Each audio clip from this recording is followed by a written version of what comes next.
하나님 감사드립니다. 오늘 교사 수련회 둘째 날, 이 시간은 또 GBS 세 번째 시간을 맞이합니다. 시간마다 하나님께서 우리에게 깨달음 주심을 감사하고 우리 영으로 그 말씀을 사모하는 시간, 또 귀한 말씀을 또 의지하는 귀한 시간 가질 수 있도록 축복하여 주시옵소서. 전하는 자나 듣는 자가 동일하게 은혜 받고 하나님 말씀으로 더욱더 새로워지는 우리 모두가 되게 하여 주시옵소서. 감사를 드리며 예수님 이름 받들어 기도드리옵나이다. 아멘. 지난 시간 거 잠깐 이렇게 언급하고 또 계속 왜냐면 연계돼서 나오는 말씀이라서 이해를 하고 지나가셔야 됩니다. 자, 성령은 첫 시간에 인격이신 분이시다. 그리고 하나님이시다. 그였고요. 지난 이제 요 좀 전 시간에는 성령은 감화 감동 하셨던 분이었고 오늘날 우리 신약에서는 내주하시고 영원히 떠나지 아니하시고 인치시고 그리고 우리로 예수의 하나님의 것이라고 하는 그 확신을 보증을 하시는 그 역사가 우리에게 나타났다라는 사실에 대한 말씀을 증거했습니다. 자, 이 시간은 성령의 임재, 이와 같은 성령이 이제 내 안에 오셔야 되는 것이 더 중요합니다. 그래서 성령을 모시는 그 과정이 과연 어떻게 진행되어야 되는가라는 말씀을 함께 진행하도록 하겠습니다. 자, 성령의 임재 세 번째 시간인데요. 예수님께서는 부활하시고 40일 후에 승천하셨습니다. 그리고 열흘 뒤 마가의 다락방에 모인 120명의 제자들에게 최초로 성령은 강림하셨습니다. 이 성령이 바로 내주하시는 성령입니다. 그 후 지금까지 벌써 예수가 오시고 나서 2000년이 지났죠. 성령은 예수를 믿고 죄사함을 받은 그의 자녀들에게 임하셨으며 그들의 삶을 하나하나 변화시키셨습니다. 이렇게 표현하고 있습니다. 자, 우리가 예수 믿고 난 뒤에 죄사함 받은 자녀가 되면은 비로소 우리에게 하나님의 성령이 임하게 되고 성령은 우리의 삶을 뭐 하신다? 변화시키신다. 사람이 참처럼 변하지 않아요. 가르쳐도 잘 안 되는 게 그 사람인데 성령은 오시면 그런 사람들을 하나하나 변화시킨다. 내가 먼저 그렇게 변화되고 있다는 사실을 우리가 경험하게 됩니다.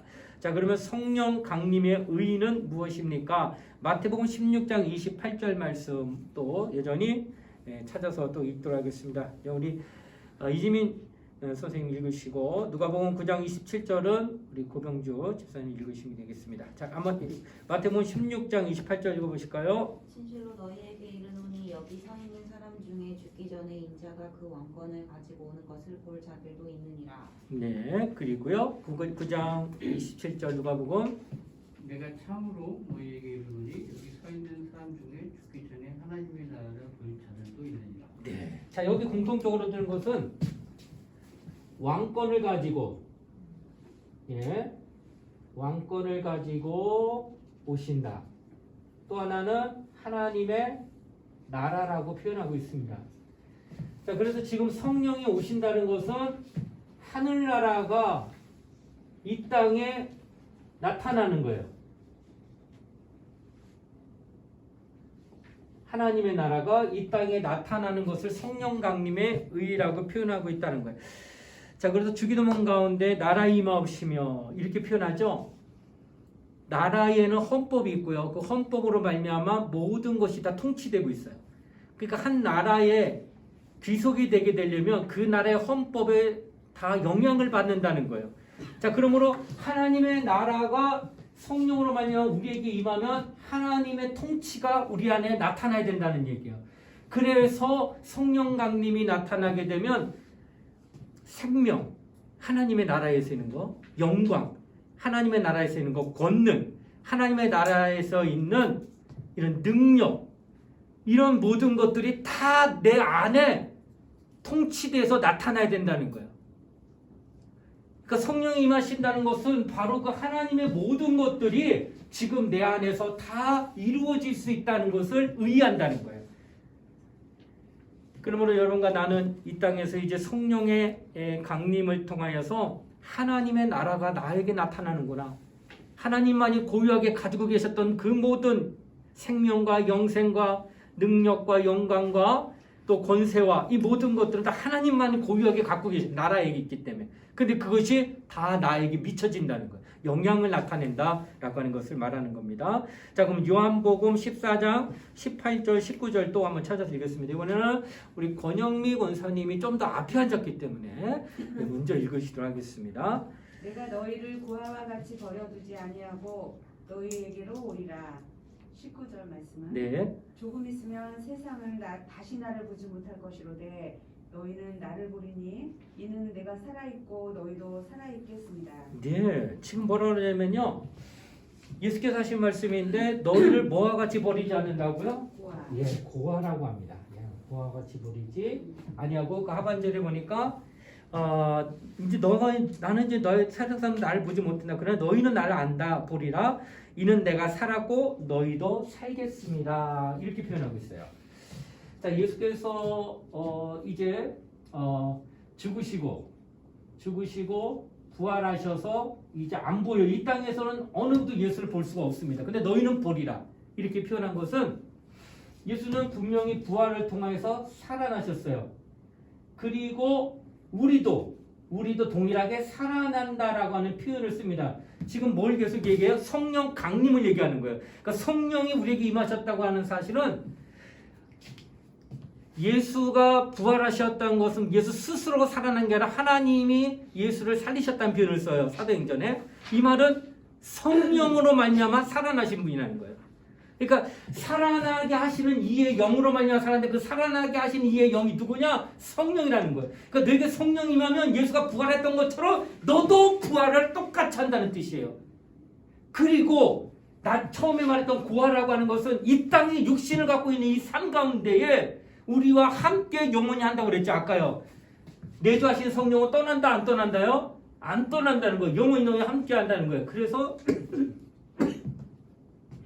고아와 같지 아니한다는 것은 아이들이 어느 때 가장 평안을 느낄까요? 어릴 때일수록요.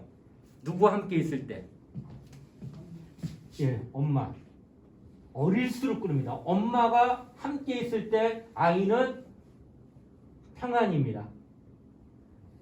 자, 근데 이 엄마가 없게 되면 아이는 그때부터 뭐예요? 평안이 아니라 불안합니다.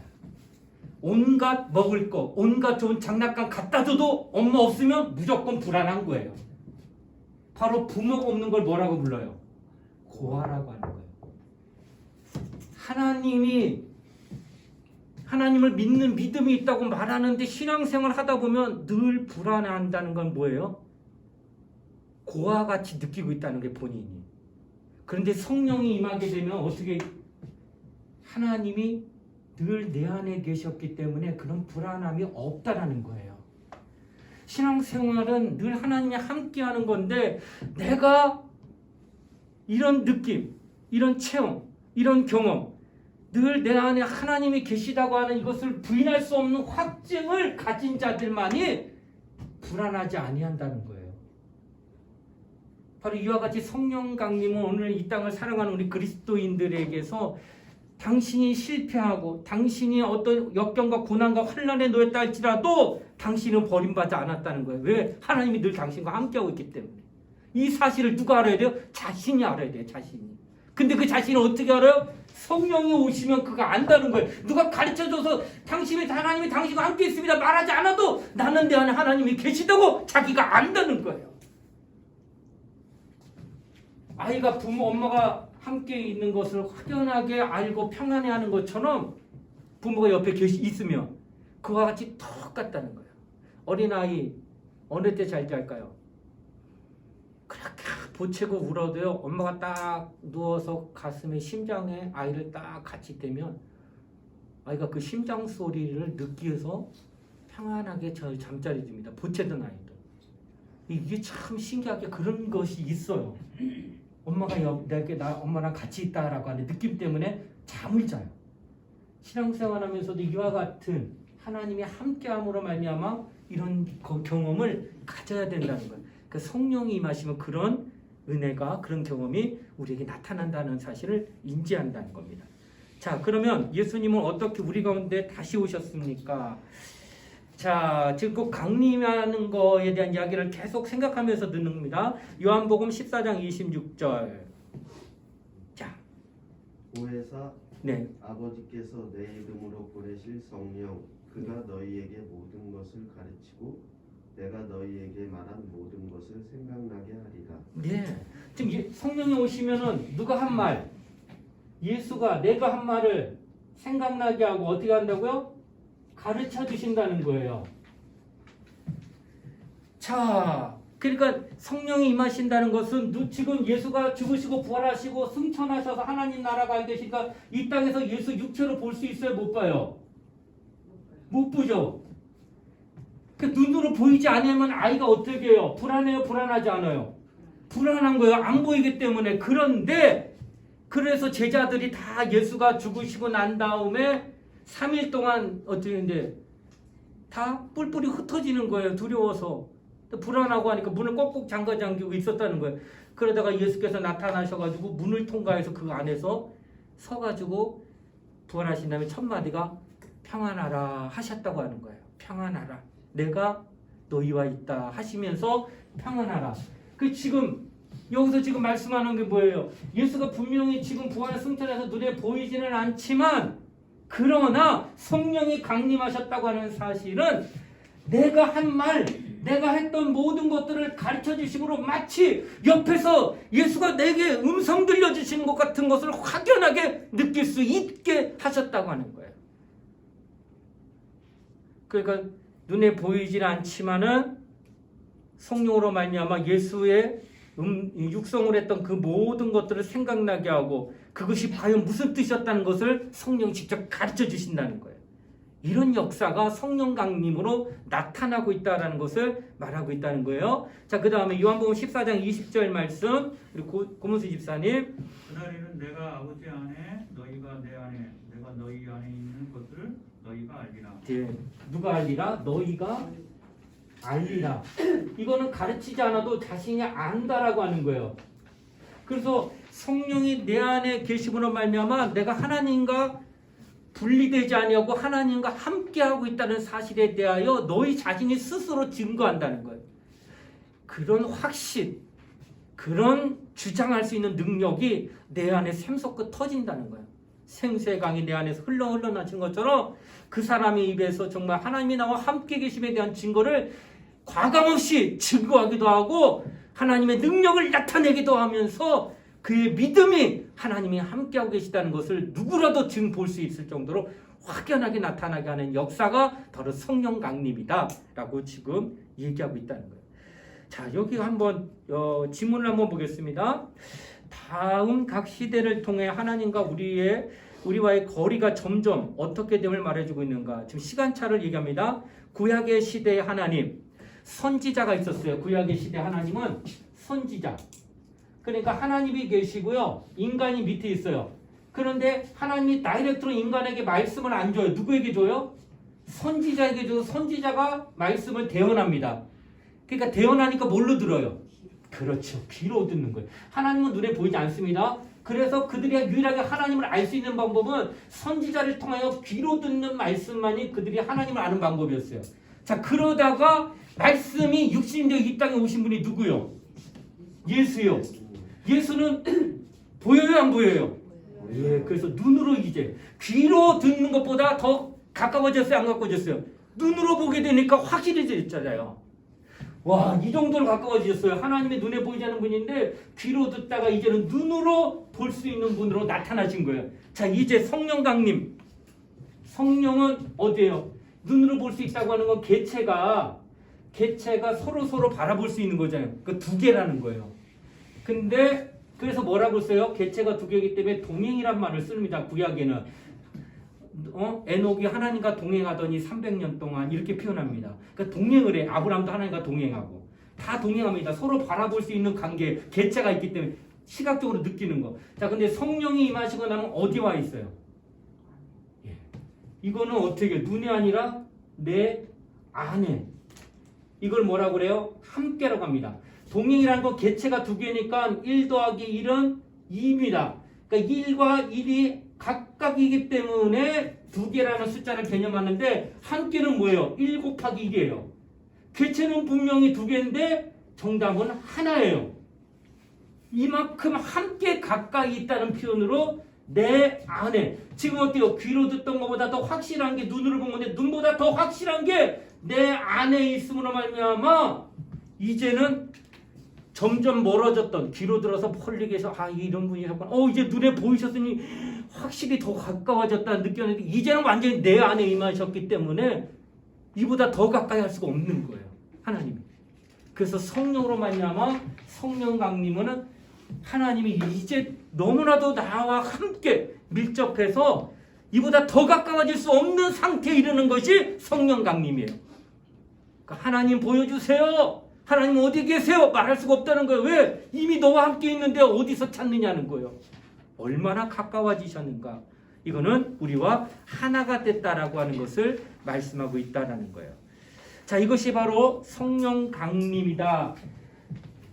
하나님의 나라가 임하였고 고와 같이 벌어지지 아니하시고 예수가 나와 함께 있다는 증거고 마치 하나님이 나와 하나가 됐다고 하는 증거가 바로 성령 강림이다. 지금 이 말을 증거하고 있다는 겁니다. 자, 두 번째, 성령 강림은 예수님의 생애와 같이 미리 예언된 말씀의 성취. 대단히 중요합니다. 지난 시간 얘기했죠.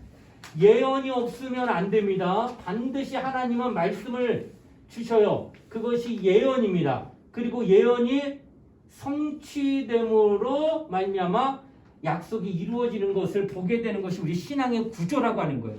그래서 예수도 예언자, 선지자를 통하여 32,500여 가지의 예언이 그의 공생의 기간 3년 안에 다 이루어졌습니다. 그러니까 예수는 하늘에서 뚝 떨어진 게 아니라 이미 구약의 선지자를 통하여서 예언이 이렇게 많았다는 거예요. 그래서 오신 분이 예수이기 때문에 우리의 구세주가 되는 거예요. 반드시 하나님은 예언을 먼저 하시니까. 근데 성령도 예언이 먼저 있었다는 거예요. 자, 요엘서 2장 28절 29절 우리 지연이 선생님 한번 읽어볼까요? 그분 내가 내 영을 만민에게 부어주리니 너희 자녀들이 장래일을 말할 것이며 너희 늙은이는 꿈을 꾸며 너희 젊은이는 이상을 볼 것이며 그때 내가 또 내 영을 남종과 여종에게 부어줄 것이며. 예, 아멘. 지금 내용이라고 그랬죠? 성경에. 이 내용이 뭐예요? 바로 성령을 얘기하는 거예요. 그러니까 성령을 부어주면 그들이 예언을 하고 그들이 하나님의 장래 일을 알게 하게 하고 또 높임을 꿈을 꾸게 하고 환상을 보게 하고 모든 남종 여종에게 다 부어준다는 거예요. 남녀노 상관없이. 이런 것이 벌써 요엘서에서 예언이 되어 있었던 말씀이었다는 거예요. 갑자기 뚝 떨어진 게 아니에요. 성령이. 자, 그 다음에 요한복음 16장 7절. 자, 여기 유사옥 얘기 한번 읽어볼까요? 그러나 내가 너에게 실상을 말하노니 내가 떠나는 것이 너에게 유익이라 내가 떠나가지 아니하면 보혜사가 너에게로 오시지 아니할 것이오 가면 내가 그를 너에게 보내리니. 예, 지금 누가 이 말씀하신 걸까요? 예수가 하신 말씀이에요. 그러니까 예수가 공생의 기간 동안에 이제 내가 아버지 보좌 우편에 영광 받으러 가게 되면 그때 내가 성령을 너에게 보내리라. 지금 예언을 미리 하신 거예요. 돌아가시기 전에. 그래서 기다려라 하시면서 예언을 지금 계속 하고 계신다는 거예요. 그러니까 선지자가 요엘서에서 요엘이 선지자예요. 그 다음에 예수님이 예언하신 거예요. 그 다음에 사도행전 1장 5절 말씀. 요한을 불러 세례를 베풀었으나 너희는 몇 날이 못되어 성령으로 세례를 받으리라 하셨느니라. 네. 이제는 부활하시고 난 뒤에 또 하신 말씀이 예수가요. 공생애가 아니라 완전 부활하시고 난 뒤에 요한은 물로 세례를 때 너희는 몇 날 못해요 성령으로 세례를 받으리라 하시면서 이 또한 먼저 예언한 거예요. 아직 성령이 임하지 않았어요. 성령이 임할 것이다 하고 예수가 직접 또한 예언하셨다는 거예요. 그러니까 여러분과 내가 예언으로 오실 성령이기 때문에 100% 환영하는 거예요. 두 팔을 벌리며 예언으로 오신 분이기 때문에 확실하게 하는 거예요. 그러나 나사렛 예수라고 할 때에 나다네일이라고 하는 사람이 요한복음 2장에 나사렛에서 무슨 선한 것이 날 수 있겠느냐. 빌립이라는 사람이 전도했어요. 야 가자. 저기 나사렛 예수가 나타났는데 그가 이적을 나타내, 능력을 나타내, 어마어마해. 그 한번 찾아가서 얼굴 좀 한번 보자 했을 때 나다니엘이 뭐라고 하느냐, 나사렛에서 무슨 선한 것이 날 수 있겠느냐, 안 간다 하고 느무차게 거절했습니다. 왜 그랬을까요? 예수가 나중에 왔어요. 나다니엘 보고 하신 말씀이, 네가 무화과 나무 아래 있을 때 내가 너를 보았노라 할 때 나다니엘이 갑자기 당신은 참 이스라엘 임금으로서 조금 전까지는 나사렛에서 무슨 선한 건 안 간다고 그랬는데 그가 나를 무화과 나무에서 봤다고 하니까 깜짝 놀라면서 당신 이스라엘에서 참 임금이다 이렇게 말한 까닭은 뭐예요? 무화과 나무에서는요, 이들이 지금도 거기서 뭘 봐요? 말씀을 봐요. 그런데 말씀머리가 나사렛에서 메시아가 온다는 예언이 하나도 없다는 거예요. 그러니까 나다니엘은 예언 없는데 관심 없다는 거야. 아무리 능력이 나타나도. 그런데 무화과 나무에서 그것을 보았다는 사실을 지금 나다니엘 보고 나서 내가 말씀으로 살려는 걸 하나님이 하셨구나 하는 걸 보고 참 이스라엘이라고 고백을 한 거예요. 임금이라고. 바로 이와 같은 신앙. 예언이 없다고 한다면 절대로 따라갈 수가 없다는 거예요. 근데 제가 얘기했죠. 이만희 씨, 박태선 씨, 문선명 씨, 교주로서 엄청나게 많은 사람들을 미혹했는데 그 사람에 대한 예언은 단 하나도 없어요. 성경에. 그래서 따라갈 수가 없다는 거예요. 만약 예언이 있다면 그러면 가야 돼. 예수처럼. 예수가 예언 내려서 오셨으니까 32,500여 가지. 근데 교주들은 예언이 하나도 없어요. 성경에. 그러니까 여러분과 내가 그쪽에 넘어가지 않는 유일한 깡은 뭐예요? 당신에 대한 예언이 성경에 있으면 내가 갈게. 당신에 대한 예언이 하나도 없는데 그러면 하나님이 방법대로 온 자가 아니잖아. 그럼 무슨 구세주가 돼? 아니라는 거예요. 이런 거를 확실하게 알아야 어떻게 해요? 이런 데 넘어가지 않는다고 하는 거예요. 그래서 성령도 우리가 사모하지만 예언이 되어 있기 때문에 우리가 더욱더 사모한다라고 하는 것을 말하는 겁니다.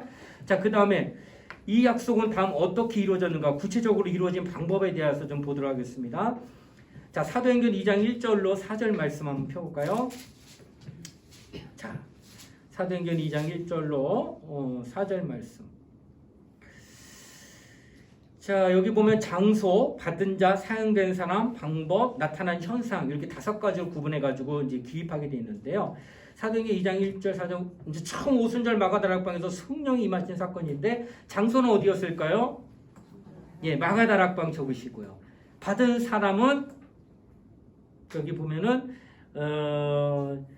오순절 마가다락방에서 성령 받은 거 몇 명이 받았을 것 같아요?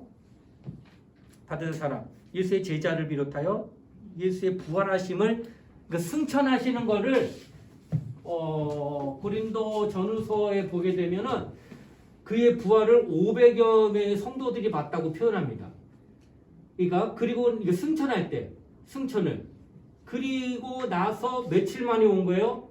열흘 만에 왔었는데 이들이 처음에 같이 마가다락방에 통성으로 기도하기 시작했다가 하루 이틀 지나면서 조금씩 빠져나가요, 사람들이. 그러다 몇 명 남은 거예요? 120명만 남았어요.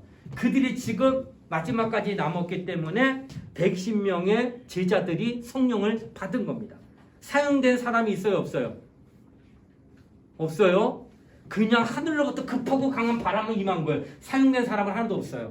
자, 그 다음에 방법은 그들이 뭐 하고 있었어요? 그렇죠. 기도 중에 받은 거예요. 나타나는 현상은 급하고 강한 바람과 불의 혀같이 갈라지는 것이 나타났다고 표현하고 있습니다. 아주 그냥 누가 봐도 화끈하게 나타나신 거예요. 확실하게. 이 부분을 지금 성경은 지금 이야기하고 있다고 하는 거예요. 자, 처음 성령 강림이 임할 때 사도행전 2장 1절 4절은 이렇게 나타나고, 자, 사도행전 8장으로 넘어갈게요. 사도행전 8장 14절로 17절. 자, 이건 사마리아에 이게 아까도 이제 지난 시간에 배웠는데요. 사마리아인들이 빌립을 통하여서 복음을 듣게 되니까 예루살렘에서 두 사도를 청하여서 이제 성령 받게 하는 과정이 여기 나옵니다. 자, 장소는 어디였을까요? 이들이 사마리아입니다. 그걸 받은 사람은 사마리아인입니다. 성도들. 자, 사용된 사람은 예수. 네, 사용된 사람은 두 사도인데, 네, 두 사도. 그래서 두 사도가 여기 사용되어졌고, 또 방법은요, 안수. 그렇죠? 자, 안수하며. 그 다음에 나타난 현상이 있었어요, 없었어요? 현상은 없어요? 없죠. 그냥 안수하는데 저들이 성령을 받는지라라고만 이렇게 표현하고 있다는 거예요. 그러니까 현상이 없을 수도 있다는 얘기하는 거예요. 성령을 받았는데도 어떤 현상이 나타나지 않을 수 있다는 거예요. 그러니까 이렇게 지금 보고 있는 거예요. 자, 사도행전 9장 10절로 18절. 9장 10절로 18절 때 말씀입니다. 자, 장소는 어디냐? 네, 다메스크성에 이제 집인데 이 사울이라고 하는 이제 바울이 됩니다. 이 바울이 지금 유다의 집에서 기거하다가 이제 여기 보시게 되면은 아나니아가 나옵니다. 예수의 제자. 그러니까 핍박하다가 다메섹 선상에서 눈이 멀어가지고 유다의 집에 들어가서 기거하고 있다가 하나님께서 아나니아를 사울이 있는 곳에 보냈다는 거예요. 그래서 그가 거기에서 뭐예요? 성령을 지금 받는 장면이 오늘 본문에 나오게 된다라고 하는 거예요. 그 17절 보게 되면 성령으로 충만하게 하신다 하니 그러니 18절에 즉시 사울의 눈에서 비늘 같은 게 벗어져 다시 보게 된지라 이렇게 표현한 거예요. 그 성령 충만을 위해서 기도했더니 저가 순간 눈이 보이지 않을 것이 눈이 떠졌다는 것은 그 성령 받았다는 증거예요. 그래서 받은 자는 바로 사울이고 사용된 사람은 누구예요? 아나니아고. 방법은 뭐예요? 안수했죠? 그랬더니 나타난 현상은 눈에서 비늘 같은 것이 벗겨졌다라고 하는 거예요. 현상이 나타난 거예요. 여기에는요. 성령 받음에 대하여 얘기하고 있고. 자, 그 다음에 사도행전 10장 44절로 48절까지의 말씀을 보겠습니다. 이방인인 고넬료가 베드로를 청하면서 나타난 현상입니다. 자, 여기 보게 되면 장소는 고넬료의 집이었고 요바에 있는 베드로를 청하여 사람을 보내서 그가 이제 자신의 집에 왔다는 거예요. 그런데 44절에서 48절 지금까지는 기도하는 가운데 안수하는 가운데에서 받은 여기 좀 틀려요. 여기 보게 되면은 받은 자들은 바로 이 고넬료의 가정에 있는 모든 말씀을 듣는 사람들인데 사용된 사람은 베드로 맞죠? 근데 방법이 특이해요. 방법이 안수예요, 기도예요. 여기 보니까 44절 48절에 보니까 뭐예요? 저들이 10장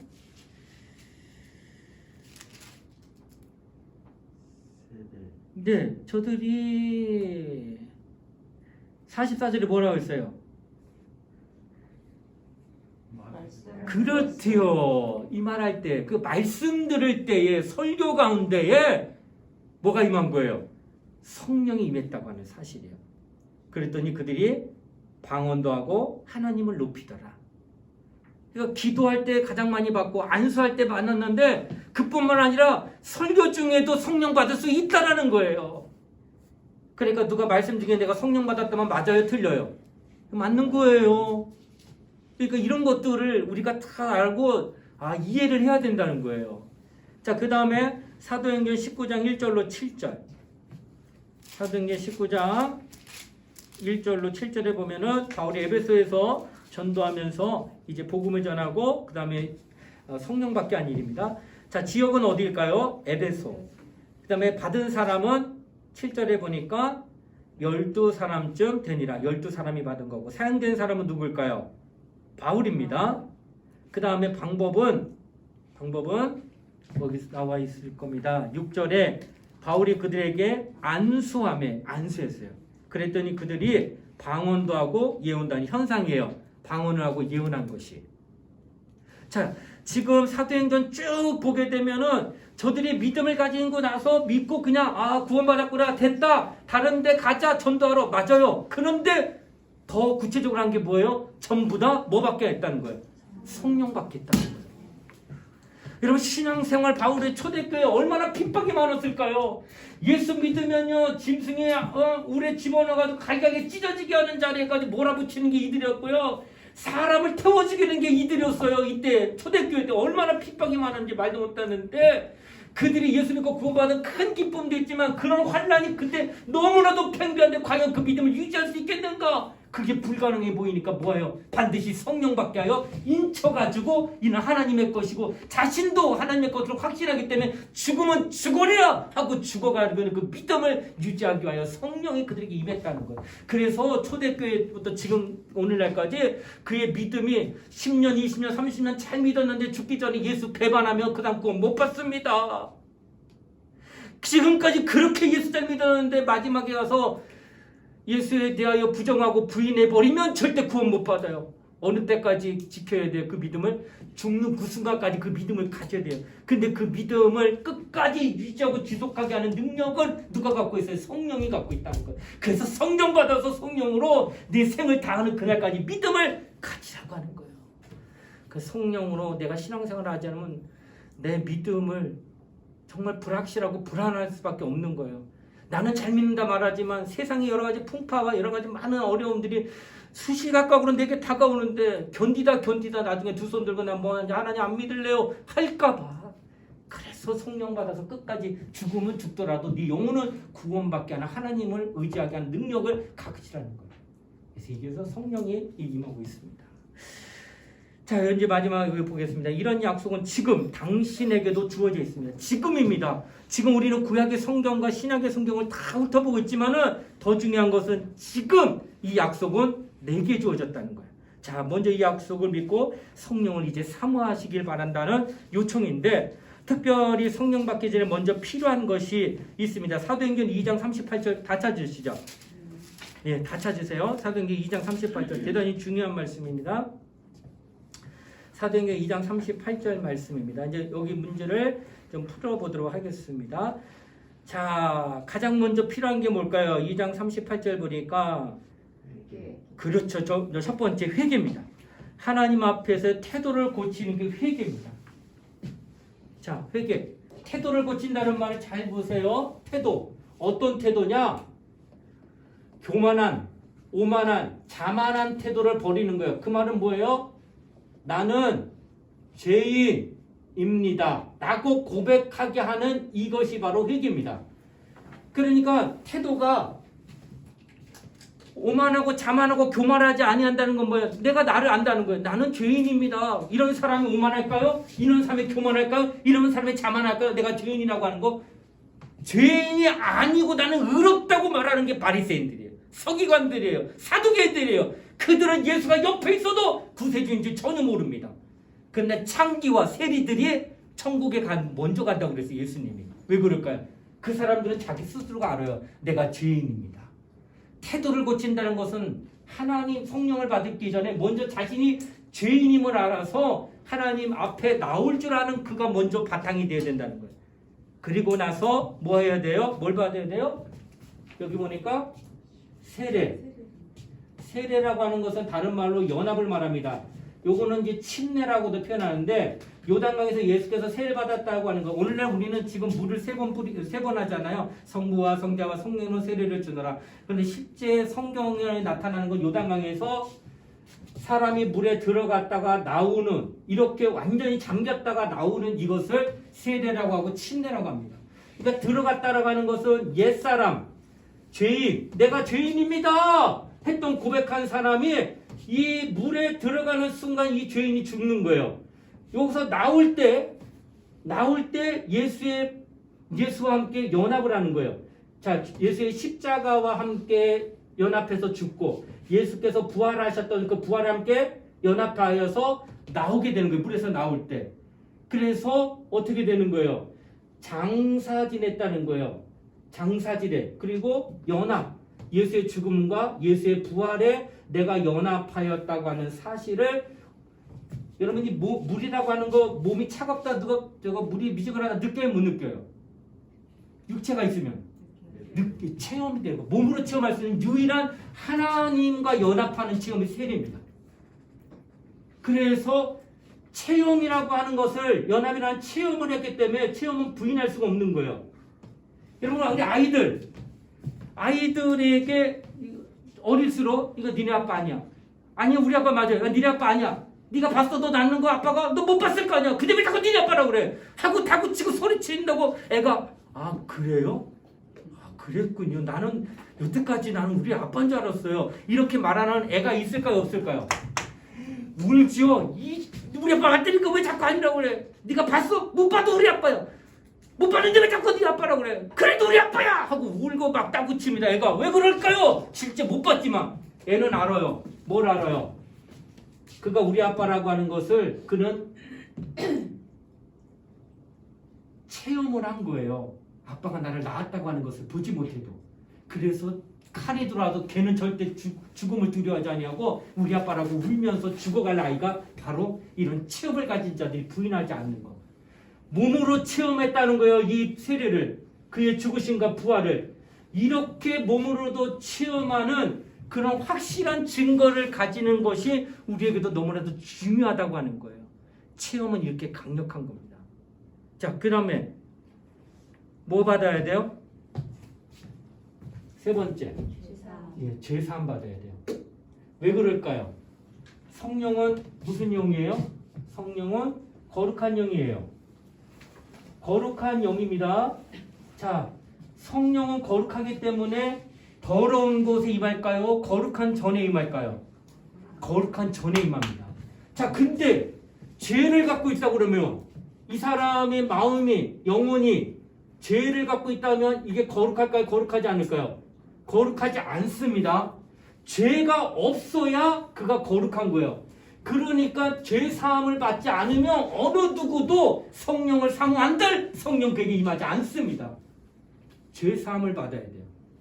그래서 내가 회개하며 내가 죄인입니다 고백하고 그리고 용서함을 받는 은혜를 입게 돼서 그가 죄 사함에 대한 확신을 갖게 되면 그때 비로소 누가 임해요? 성령이 임하게 되어진다는 사실을 얘기하고 있다는 거예요. 이렇게 세 가지 조건. 태도를 바꿔요. 회개를 통하여. 그리고 체험을 가져요. 그리고 온전한 죄사함을 받게 되면 그때 누가 임해요? 성령이 임하고 이 성령은 뭘로 받은 거예요? 우리가 노력으로 받은 거예요? 아니면은 선물로 받은 거예요. 그러니까 성령은 내가 어떻게 수고하고 내가 고행하고 40일 금식 기도하면 성령 받겠지. 맞아요? 틀려요? 아닙니다. 금식 기도했다고 성령 받는 거 아니에요. 이거는 선물이에요. 그가 그냥 준 거예요. 그래서 감사하게 여기고 어느 누구도 자랑할 수 없게 하는 거예요. 은혜도 구원받는 것도 자랑할 수 없어요. 자기의 노력으로 한 게 아니기 때문에. 성령 받은 것도 자랑할 수 없어요. 모두가 하나님이 주신 선물이기 때문이다 라고 얘기한다고 하는 거예요. 자, 사도행전 10장 44절로 48절에 고넬료는 성령 받은 후 세례했고 침례를 받았던 것을 기억하십시오. 세례했고 침례 받기 전에도 성령은 임재하십니다. 예, 이게 순서가 아까도 얘기했죠. 그 성령 임재할 때 안수, 그 다음에 기도, 그 다음에 말씀. 어느 거 하나가 다라고 할 수 없는 거예요. 그래서 세례 받기 전에도 성령 받고 세례 받은 후에 나중에 성령 받을 수 있어요. 이건 누구나 다 사람마다 격차가 있다는 거지 어느 하나가 옳다고 할 수 없다는 것을 이야기하고 있다는 거예요.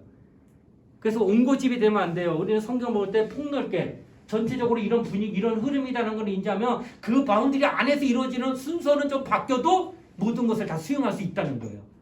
자, 또 보겠습니다. 하나님은 성령을 구하는 자에게 어떻게 한다고 말씀하십니까? 누가복음 11장 13절 말씀 한번 누가 이거 하실 차례죠?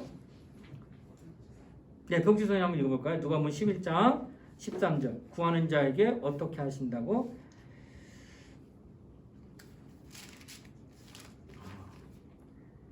네, 누가복음 11장 13절 너희가 악할지라도 좋은 것을 자식에게 줄 줄 알거든 하물며 너희 하늘 아버지께서 구하는 자에게 성령을 주시지 않겠느냐. 네. 자, 성령을 구하는 자에게 성령 주신다 안 주신다는 거예요? 주신다는 거예요. 악한 자, 내가 정말로 세상적으로 볼 때는 비판받아야 되고 질타의 대상이 되는 그런 행실을 한 더러운 놈이랄지라도 제 새끼 사랑하는 마음은 훌륭한 사람보다 더 뜨거워요. 내 새끼만은 정말 잘 키우고 싶은데 내가 이 모양이다. 이런 마음이 있는 그런 경우를 우리가 봤는데 하물며 좋으신 하나님이 자녀가 원하는 것을 줄 때 그 악한 자보다 더 주려고 하지 않겠느냐라고 하는 거예요. 그래서 우리는 성령을 한량없이 주시는 그분을 바라보면서 하나님 앞에 믿고 성령을 구하게 되면 성령을 받을 수 있다는 거예요. 받는 모습은 기도하는 가운데, 받는 모습은 안수를 통해, 받는 모습은 말씀을 듣는 가운데 얼마든지 임할 수 있다는 거예요. 현상이 나타나기도 하지만 나타나지 않을 수도 있어요. 방언이 나타나기도 하고 뜨거움이 있을 수도 있지만 그러지 않을 수도 있다는 거예요. 그러니까 모든 것들 가운데 그들이 근데 중요한 건 뭐예요? 자신이 성령이 임했다는 걸 알아요, 몰라요? 안다는 거예요. 현상이 없어도 자기는 안다는 거예요. 이걸 누가 가르치지 않아도 안다는 거예요. 그러므로 우리는 성령을 정말 사모하고 받아서 성령으로 말미암아 우리 신앙생활을 가져야 된다는 것을 말씀하고 있다라고 하는 것이에요. 자, 여기까지가 이제 성령의 임재에 대한 성경에 기록된 것들 낱낱이 읽었습니다.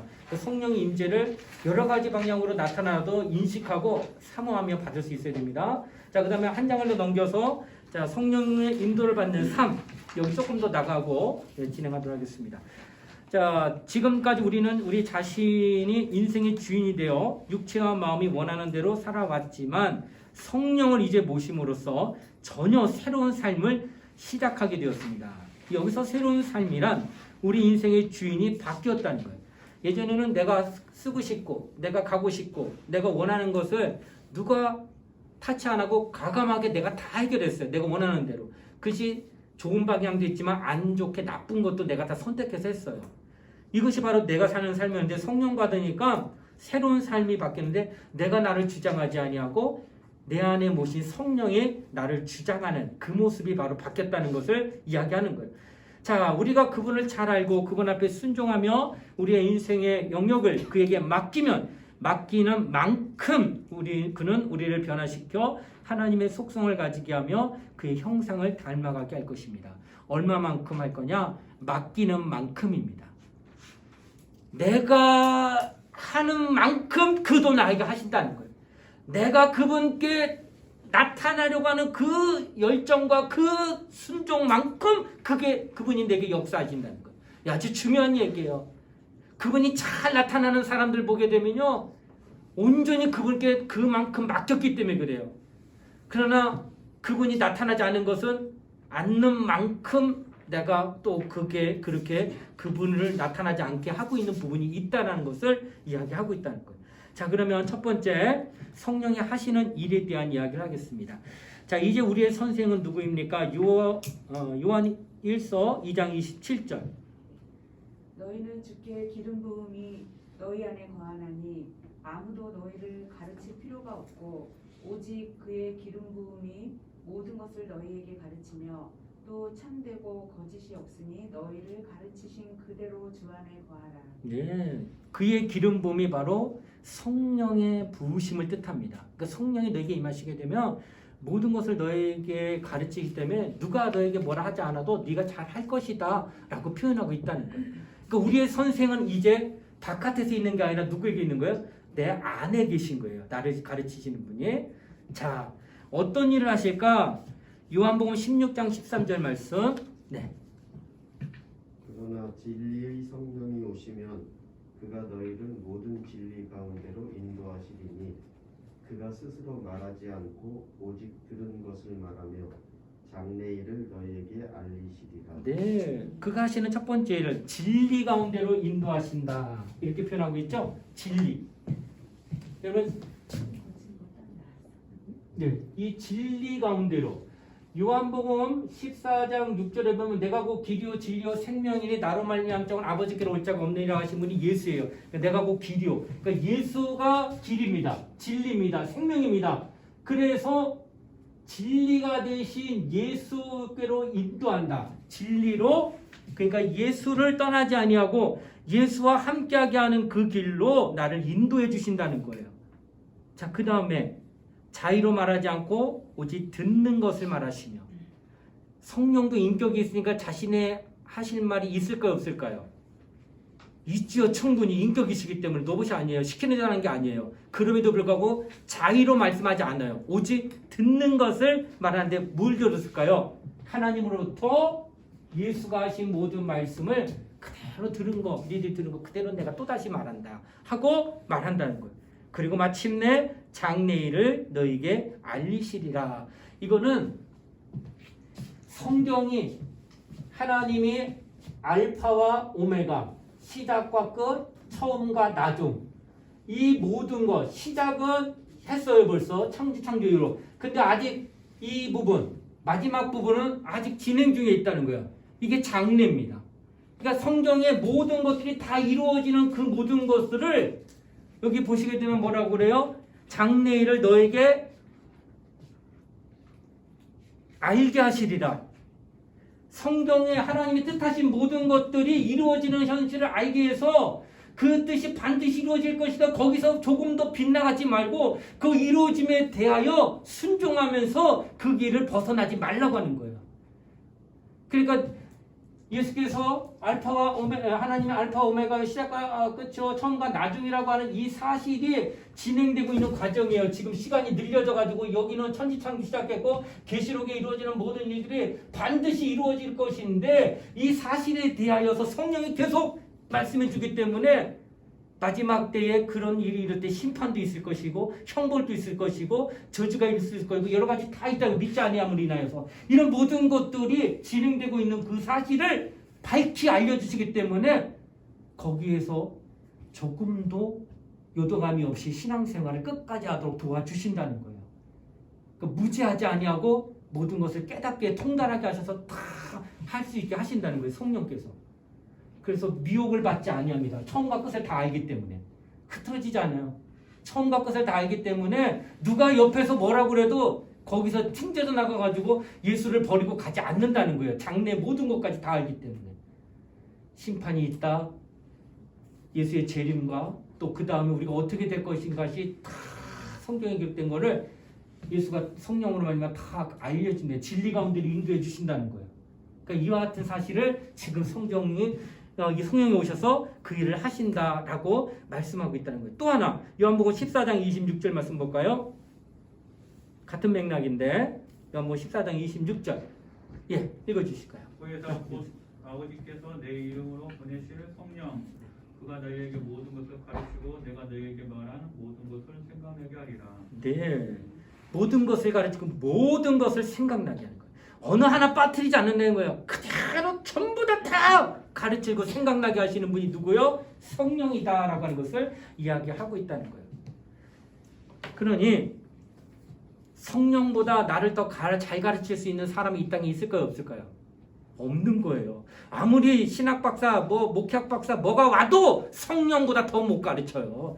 그래서 나는 최고의 선생이 되신 성령을 더욱더 의지하리라 고백하고 성령을 사모하게 되면 그가 더더욱 깨닫게 하실 거예요. 그가 더더욱 알게 하실 거라 말씀하고 있다라는 거예요. 자, 그 다음에 그는 어떻게 우리를 진리 가운데로 인도하십니까? 고린도전서 2장 10절 말씀 한번 읽어볼까요? 오직 하나님이 성령으로 이것을 우리에게 보이셨으니 성령은 모든 것 곧 하나님의 깊은 것까지도 통달하시느니라. 네, 통달. 처음과 끝을 통으로 완전히 다 알아버리는 거. 아까 얘기했던 알파 오메가 시작과 끝, 처음과 나중 이거 다 알아버린다는 거예요. 성령이. 그 신앙생활 성령으로 하는 사람은 그러니까 제가 조바심이 없는 스포츠 보게 되면은 질까 이길까 막 야구 보게 되면 막 그래요. 우와 막 9회 말 투아웃에 갑자기 다 이긴 듯한 경기였는데 막 주자들이 살아나가서 말루가 되고 막 투아웃인데 막 몰리는 상황이 있으면 이거 이러다가 내가 응원한 팀 지는 거 아니야? 한 점 차밖에 안 됐는데 이거 말루가 돼가지고 막 조바심 납니다. 그런데 편하게 보는 방법이 있어요. 이미 그 경기를 내용을 다 본 사람은 어때요? 흥분할까요? 아 이거는 이렇게 아무리 이렇게 오르락내락 해도 이건 이렇게 끝났던 거야 하고 알면 절대로 흔들리지 않고 그냥 그래 맞아 하고 느긋하게 볼 수 있는 것처럼 우리 인생사의 모든 것들이 통으로 하나님이 다 깨닫게 해주시면은 일어나는 많은 굴곡 많은 것들을 바라보고 어려운 많은 게 일어난다 할지라도 이미 다 하나님의 경륜대로 이루어진 것을 알기 때문에 거기에서 흔들리거나 요동하는 마음이 전혀 들지 않는다는 거예요. 이런 하나님의 역사를 우리가 성령으로 말미암아 깨닫게 된다라고 말씀하고 있다는 거예요. 그러니까 성령으로 말미암아 우리로 다 깨닫게 하신다. 자, 그러므로 우리가 말씀을 대할 때 먼저 어떤 기도가 필요하겠습니까? 어떤 기도가 필요할까요?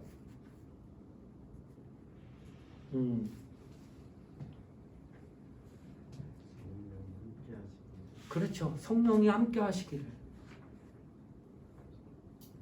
그래서 마리아가 가브리엘 천사로부터 음성 듣기를 내가 아이를 갖게 되고 아이를 낳을 거 이름을 예수라 하라는 걸 들으면 예언을 들어요. 근데 당시에 정혼한 상태예요. 요셉과. 그런데 이것이 알려지게 되면 부모가 없는 아이가 이 땅에 어디 있어요. 근데 성령으로 잉태하기 때문에 부모는 없습니다. 아비가 없는 거예요. 그런데 이것이 내게 잉태가 되는 순간 자기는 어떤 누구인지 이거 그 당시에 뭐 사회적인 그 성향을 따라서는 이거는 사생아 아니야? 아비 누구야? 몰라? 네가 저지른 죄가 있구나. 그리고 돌로 쳐맞아 죽을 수밖에 없는 상황에 놓이는 게 마리아. 그때 마리아가 뭐라고 그래요? 그런 상황에서도 사모하는 마음이 나타나기를 주의 계집종이니 주의 말씀대로 내게 이루어지사이다. 이런 말을 해요. 주의 계집종이오니 주의 말씀대로 내게 그 말씀이 이루어지사이다. 이 말은 뭐야? 아멘.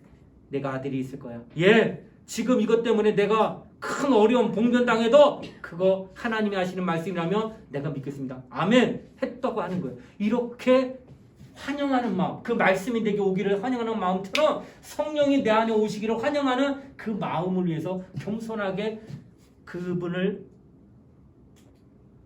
받아들이려고 하는 그 마음이 우리에게 필요하다는 거예요. 그래서 그러니까 여러분 사모하는 마음이 없으면 성령이 임하지 않습니다.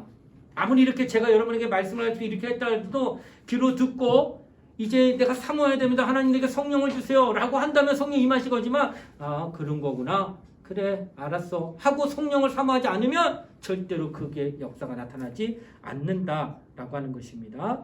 자, 그 다음에 성령은 누구를 증거하셨습니까? 요한복음 15장 26절 말씀. 네, 우리 유성이가 있다. 내가 아버지께로부터 너에게 분을 보혜사 곧 아버지께로부터 나오시는 진리의 성령이 오실 때 그가 나를 증언하실 것이요. 예, 누구를 증거한다고요? 나를. 예, 나를. 누구의 나가? 네, 예수입니다. 그러니까 예수를 증거하러 오신다는 거예요. 그래서 아까 지난 시간에 뭐 했어요? 무슨 성령이라고 그랬죠? 보혜사. 기억나요? 예, 이건 변호자, 대언자 이런 뜻이에요. 그러니까 누구를 변호하겠다는 거예요? 나를 증언한다는 것은 예수를 변호하시는 영으로 성령이 오셨다는 거예요.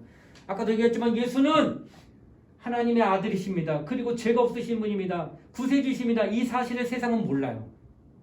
예수는 그냥 역사적으로 오셨지만 선한 분이고 착한 분이겠지만 구세주도 아니고 죄가 없다는 말도 안 합니다. 그래서 그들은 예수를 오해하고 있는 거예요. 그런 오해를 변호해 주시는 영으로 내 안에 임재하셔서 그가 내 안에 나타나서 예수가 하나님의 아들이십니다. 그것 때문에 목뱀을 당해도 끝까지 말하게 되는 거예요. 변호하다 죽는 거예요. 왜? 보혜사 성령으로 임하셨기 때문에. 그래서 예수를 변호합니다.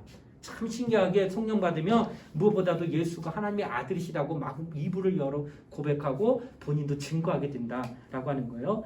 내가 하나님의 자녀라는 것을 누가 증거합니까? 로마서 8장 16절 말씀. 하나님 친히 우리의 영과 더불어 우리가 하나님의 자녀인 것을 증언하시나니. 네, 누가 증거하는 거예요? 성령이 증거해요. 그 성령이 내가 하나님의 자녀인 것을 증거해요. 내 안에서 증거합니다. 다른 사람이 바깥에서 하나님의 아들이야라는 게 아니라 내 안에서 내가 하나님의 자녀임을 증거하기 때문에 누가 가르쳐주지 않아도 나 구원받아. 그래서 당신 구원받았습니까? 물어봤을 때 나 당연히 구원받았습니다. 말할 수 있다는 거. 왜? 내 안에서 내가 알기 때문에. 그런데 이 말을 못해? 그렇다면은 당신 구원받았냐고 했을 때 이 말을 못한다고 한다는 것은 그런 확신이 없다는 것은 당신이 성령이 증거해주지 않고 있구나라고 하는 것을 볼 수 있다는 거예요. 여러분 참 안타까운 게 제가 성경 공부를 대관교회 와서 15년, 14년, 15년 가르쳤어요. 어른들, 할머니들 위주로 가르쳤거든요. 권사님 구원 받았어요? 에이, 구원은 내가 조금 더 해봐야지 이렇게 표현해요. 좀 아니 뭐라고 왜요? 그때 내가 잘 여태까지 한 40년 믿었는데 남은 생에 더 신앙생활 열심히 해야지 이렇게 표현해요. 겸손해서 그렇게라고 표현하지만 근데 되게 조심스러운 말이에요. 확신을 갖고 말씀하지 못하고 있다는 거예요. 내가 구원받았으면 40년 믿었는데 성령으로 인도를 받으면 갓 3개월 믿어도 당신이 구원받았으면 너 나 구원받았습니다 이렇게 표현합니다. 확신을 얘기해요. 그래서 우리는 누구나도 자신이 성령으로 하나님의 자녀됐다는 증거를 꼭 받아서 대답할 수 있어야 된다는 겁니다. 자, 당신은 지금 예수님께서 당신 안에 계시다는 것을 압니까? 예수께서 당신 안에 계신다는 걸 알아요? 네. 왜 아까도 얘기했죠? 예수는 지금 눈에 보이지 않지만 그가 보내신 성령으로 말미암아 예수가 내 안에서 그의 말씀을 생각내고 가르치니까 내 안에 예수가 있다는 거 확신이 든다는 거 말했다는 거예요. 자, 이것을 알지 못하는 자 어떤 자라고 하냐? 고린도후서 13장 5절 말씀. 너희는 믿음 안에 있는가? 너희 자신을 시험하고 너희 자신을 확증하라. 예수 그리스도께서 너희 안에 계신 줄은 너희가 스스로 알지 못하느냐? 그렇지 않으면 너희는 버리움받은 자라는 거예요. 그러니까 당신 예수 믿고 구원받았어? 당신 안에 예수 있어? 이걸 대답 못해? 왜 대답 못해? 확실한 건데. 그렇다면 당신 버리운 자 맞구나. 아직 확신이 없는 거구나. 성령 못 받은 거구나 라고 얘기할 수 있다는 거예요. 자, 그 다음에 이것을 우리가 어떻게 알게 됩니까? 요한 1서 3장 24절 말씀. 그의 계명을 지키는 자는 주 안에 거하고 주는 그의 안에 거하시나니 우리에게 주신 성령으로 말미암아 그가 우리 안에 거하시는 줄을 우리가 아느니라. 예, 누구 성령으로 말미암아 그가 우리 안에 거하심으로 안다는 거예요. 내가 예수 믿는다면 이제 그리고 그 사람에게 나타나는 현상이 뭐예요? 하나님이 주신 계명은 죽어도 지킨다는 거예요. 얼마나 철저하게 지켰는지 그 계명 때문에 죽더라도 죽어버려버리는 거 맞지? 내가 이걸 불순종할 수 없다라고 얘기합니다. 너무 확실하게 증거합니다. 이게 바로 성령으로 말미암아 나타나는 증거입니다. 자, 그는 또한 우리를 위하여 무엇을 하십니까? 로마서 8장 26절로 27절 말씀 읽어볼까요? 이와 같이 성령도 우리의 연약함을 도우시나니 우리는 마땅히 기도할 바를 알지 못하나 오직 성령이 말할 수 없는 탄식으로 우리를 위하여 친히 간구하시느니라. 마음을 살피시는 이가 성령의 생각을 아시나니 이는 성령이 하나님의 뜻대로 성도를 위하여 간구하심입니다. 네, 지금 성령은 뭐 하시냐? 우리 연약함을 누구보다도 잘 아시기 때문에 무엇보다도 말할 수 없는 탄식을 가지고 우리를 위하여 친히 간구하신다는 거예요. 부모가 자식을 위하여 지금도 기도 많이 합니다. 아마 자기 자신보다 자식을 위해 기도를 더 많이 하는 이 땅의 사람은 부모밖에 없어요. 그러나 부모라 할지라도 때로는 피곤하고 때로는 어떤 많은 일들이 있게 되면 기도를 잠깐 멈추기도 하고 그래요. 그러나 성령은 절대로 기도를 멈추지 않는다는 거예요. 늘 나를 위하여 기도해 주신다는 거예요. 이런 분이 어디 있냐는 거예요. 그러니까 성령을 모신 자는 그 영혼이 얼마나 큰 위안을 받고 있는 거예요. 누군가 나를 위해 기도해 주고 있다는 거예요. 그것도 끊임없이. 나를 낳은 내 부모도 나를 위해서 기도해 주는데 그가 너무나도 지치고 여러 가지 세상사로 인하여 정신없으면 나 기도하는 거 깜빡 잊겠지만 성령은 절대 그러지 않는다라고 하는 거예요. 자, 에베소서 3장 16절 말씀 볼까요? 그의 영광의 풍성함을 따라 그의 성령으로 말미암아 너희 속사람을 능력으로 강건하게 하시오며. 네, 속사람을 능력으로 강건하게 하시고 내 영혼을 강건하게 하신다. 누가? 성령으로. 그래서 성령의 인도를 받는 사람은 그 영혼이 얼마나 기뻐하고 얼마나 이게 강건하다, 능력이다, 건강하다는 거예요. 사람이 건강하게 되면 모든 것들을 다 할 수 있습니다. 그러나 사람이 아프면 했던 것들을 다 내려놔요. 내가 몸이 아파서 이거 못해요. 내가 이것 때문에 못해요. 내가 몸이 연약해서 이거 못해요. 다 내려놓습니다. 그러나 건강하면 그에게 맡겨진 모든 것들을 다 감당해야 됩니다. 바로 속사람이 건강하면 영적인 일을 다 합니다. 이것 좀 목회자가 맡겼을 때 예, 내가 할게요 하는 사람은 영이 건강한 거예요. 그냥 영이 아픈 사람은 저 힘들어 못해요 하죠. 근데 성령이 임하면 그 모든 것들을 다 감당합니다. 그래서 성령으로 신앙생활하면 하나님의 일을 다 하게 돼 있어요.